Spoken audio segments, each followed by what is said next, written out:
Let's turn to David Dayen. He's a writer for the blog FireDogLake.com. David, good evening. So, thank you for having me. Thanks for joining us. So now, crippling some of the strongest unions in the country, you're slashing social services, and you're essentially immunizing tax levels against any increases. Sounds like a perfect GOP plan, doesn't it? Yeah, absolutely. I mean, you know, I don't think that certain Republican governors really have to be pushed very hard by the Congress to want to rewrite these union contracts. You know, you have a series of Republican governors who were swept in 2010 in states like Ohio, Florida, Pennsylvania, Michigan, elsewhere across the country, and they certainly are going to have a shortfall. I think the National Conference of State Legislatures predicted about a $118 billion shortfall in 2011. Certainly, we're not going to see any fiscal aid coming from the federal government to help out these states. So they're going to look at union contracts. It's the culmination of a very long demonization campaign against public employees, and particularly public employee unions, over the last several years. And you know, the politics, I think Republicans feel, are with them if they want to try to restructure these contracts. And so when we look at all these state and municipal shortfalls in their budgets, how responsible are unions for these type of budget problems?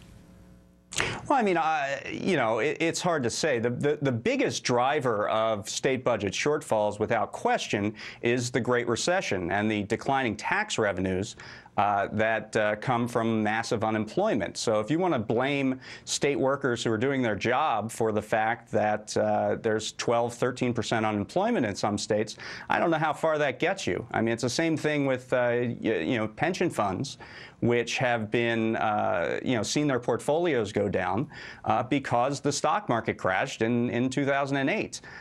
You can maybe blame pension funds for being bad investors, but I don't know what the good investors, where they were in the last several years, you know, certainly in 2008. So what happens if states were forced into bankruptcy? I mean, assuming that their state constitutions allowed it to happen, what happens then? Well, I mean, I'm not sure. As your last guest said, you know, you'd have to pass a law in the Congress. There's a 1930s era law that bans states from going into bankruptcy. So first you'd have to get through that hurdle. Then certain states have certain conditions on what gets serviced first in terms of what services they have to fund first constitutionally. If it happens, I mean, I think that this is certainly designed to go after public employee union contracts. The sanctity of contracts is apparently doesn't apply to unions. It applies, you know, to maybe other contracts out there, maybe the ones on Wall Street, but certainly not unions. So I think with or without a change in the law, you're going to see a lot of states, particularly with Republican governors, go after this. And so, you know, we've just had the president sign an $800 billion tax cut package, and including the Republican tax cuts for the rich, which were supposedly to stimulate the economy. Now Republicans want to cut spending, which will undermine whatever stimulative effect that tax cuts had. It's almost as if the tax cuts are an end rather than a means. Absolutely. I mean, you can't look at any of this in a vacuum.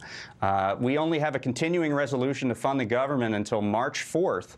And after that time, the Republican House is going to be able to try to get concessions. They want to cut spending by up to 20%.